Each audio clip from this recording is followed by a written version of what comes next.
নমস্কার বন্ধুরা, yummy town with Sunita চ্যানেলে আপনাদের সবাইকে স্বাগত জানাই।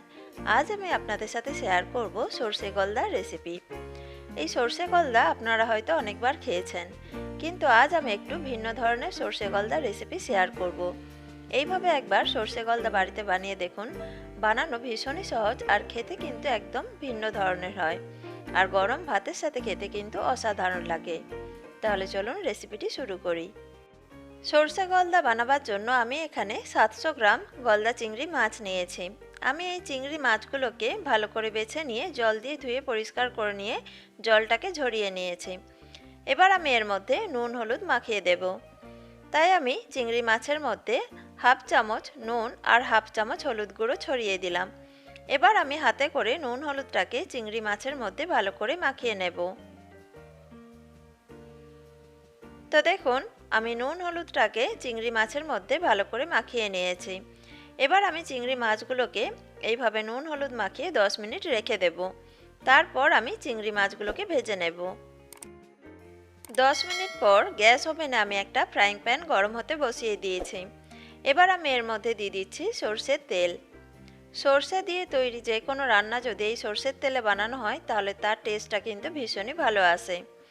এবার সরষের তেলটা যখন ভালোভাবে গরম হয়ে যাবে তখন আমি এর মধ্যে চিংড়ি মাছগুলোকে দিয়ে ভেজে নেব।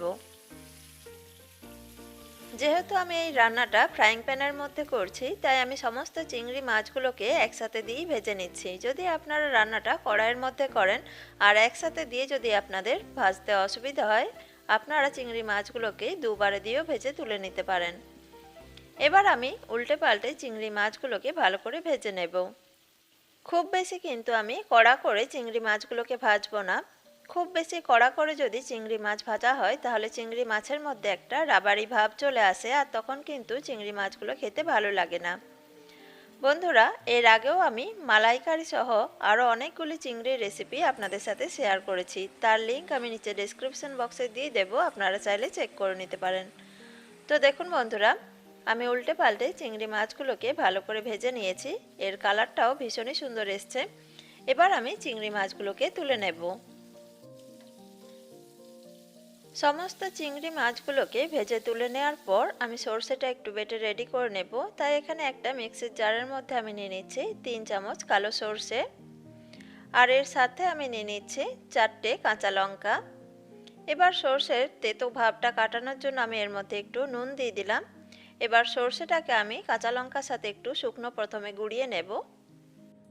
তো দেখুন, আমি সর্ষেটাকে প্রথমে শুকনো গুঁড়িয়ে নিলাম। এবার আমি এর মধ্যে দিয়ে দেব সামান্য একটু জল। এবার আমি সর্ষেটার একটা মিহি পেস্ট বানিয়ে নেব। তো দেখুন, আমি সর্ষেটার একটা মিহি পেস্ট বানিয়ে নিয়েছি। এবার আমি সর্ষেটাকে একটা ছাঁকনির মধ্যে ছেঁকে নেব। অনেকেই সর্ষে খেতে চান না, কারণ অনেকের সর্ষে খেলে অম্বল করে যায়। তাই আপনারা যদি এইভাবে সর্ষেটাকে ছেঁকে সর্ষের খোসাগুলোকে বাদ দিয়ে তারপর যদি সর্ষেটাকে রান্নায় ব্যবহার করেন তাহলে কিন্তু অম্বল হওয়ার চান্সটা অনেক কমে যায়। তো দেখুন, আমি সর্ষেটাকে ছাঁকনির মধ্যে দিয়ে ভালো করে ছেঁকে নিয়েছি। আর দেখুন, সর্ষের খোসাগুলোকে আমি আলাদা করে দিয়েছি। এবার যে তেলের মধ্যে আমি চিংড়ি মাছগুলোকে ভেজে নিয়েছিলাম সেই তেলের মধ্যেই আমি সর্ষের পেস্টটাকে দিয়ে দিলাম। এবার আমি এর মধ্যে দিয়ে দিচ্ছি স্বাদ মতো নুন, আর কালারের জন্য দিয়ে দিচ্ছি অল্প একটু হলুদ গুঁড়ো। এবার নুন আর হলুদ গুঁড়োটাকে আমি সর্ষের মধ্যে ভালো করে মিশিয়ে নেব। নুন আর হলুদ গুঁড়োর সাথে আমি সর্ষের পেস্টটাকে কয়েক সেকেন্ড একটু নাড়া দিয়ে নিলাম। এবার আমি এর মধ্যে দিয়ে দেব আগে থেকে ভেজে রাখা গলদা চিংড়ি মাছগুলো। চিংড়ি মাছগুলোকে দেওয়ার পর আমি সর্ষের মধ্যে মাছগুলোকে একটু ভালো করে মাখিয়ে নেব।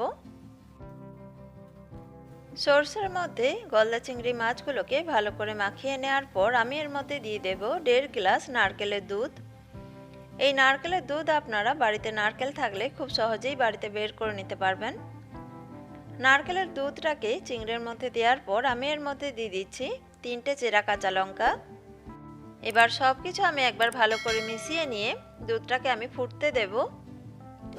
এই নারকেলের দুধের মধ্যে যদি চিংড়ি মাছগুলোকে ভালো করে ফোটানো হয় তাহলে চিংড়ি মাছের টেস্টটা কিন্তু ভীষণই ভালো আসে। এই সর্ষে চিংড়ির কালারটা আর একটু ভালো করার জন্য আমি এর মধ্যে সামান্য একটু কাশ্মীরি লাল লঙ্কার গুঁড়ো দিয়ে দিলাম। আপনারা চাইলে এটা বাদও দিতে পারেন। এবার আমি কাশ্মীরি লাল লঙ্কার গুঁড়োটাকে চিংড়ির মধ্যে ভালো করে মিশিয়ে নেব। এবার আমি এর মধ্যে দিয়ে দিচ্ছি খুবই সামান্য একটু চিনি। আপনাদের যদি চিনিটা পছন্দ না হয় আপনারা এটা বাদও দিতে পারেন, তবে এর মধ্যে যদি একটু মিষ্টি দেওয়া হয় তাহলে বেশ খেতে ভালো লাগে বলে আমি সামান্য একটু চিনি এর মধ্যে দিয়ে দিলাম। এবার আমি সব কিছু ভালো করে মিশিয়ে নেব। তারপর আমি গ্যাসের ফ্লেম হাইতে দিয়ে নারকেলের দুধের মধ্যে চিংড়িটাকে একটু ফুটিয়ে নেব। তো দেখুন বন্ধুরা, আমি গ্যাসের ফ্লেম হাইতে দিয়ে নারকেলের দুধের মধ্যে চিংড়িগুলোকে ভালো করে ফুটিয়ে নিয়েছি 5 মিনিটের মতো। নারকেলের দুধটাও দেখুন অনেকটাই কমে গেছে। ঠিক এই রকম ফুটিয়ে অনেকটা কম করে নিতে হবে দুধটাকে। এবার আমি সব শেষে এর মধ্যে ছড়িয়ে দেব সামান্য একটু কাঁচা সরষের তেল। আমি এখানে 1.5 চামচের মতো কাঁচা সরষের তেল ছড়িয়ে দিলাম। এবার তেলটাকে চিংড়ি মাছের মধ্যে ভালো করে মিশিয়ে নেব। সরষের তেলটাকে চিংড়ি মাছের মধ্যে ভালো করে মিশিয়ে নিলেই তৈরি হয়ে গেল আমার আজকের রেসিপি, নতুন স্বাদের সরষে গলদার রেসিপি। এবার আমি এটাকে একটা পাত্রে পরিবেশন করে নেব। এইভাবে একবার সরষে গলদা বাড়িতে বানিয়ে দেখবেন, গরম ভাতের সাথে খেতে কিন্তু অসাধারণ লাগে। আর রেসিপি ভালো লাগলে ফ্রেন্ডস আর ফ্যামিলির সাথে শেয়ার করতে ভুলবেন না। তো বন্ধুরা, আমার আজকের নতুন স্বাদের এই সরষে গলদার রেসিপি আপনাদের কেমন লাগলো অবশ্যই জানাবেন। আর আমার রেসিপি আপনাদের যদি ভালো লেগে থাকে তাহলে প্লিজ ভিডিওটিতে একটা লাইক দিয়ে চ্যানেলটিকে সাবস্ক্রাইব করে আমার পাশে থাকার অনুরোধ রইল। আবার নতুন কোনো রেসিপি নিয়ে আপনাদের কাছে আবার এসে যাব। সবাই ভালো থাকবেন, সুস্থ থাকবেন। নমস্কার বন্ধুরা।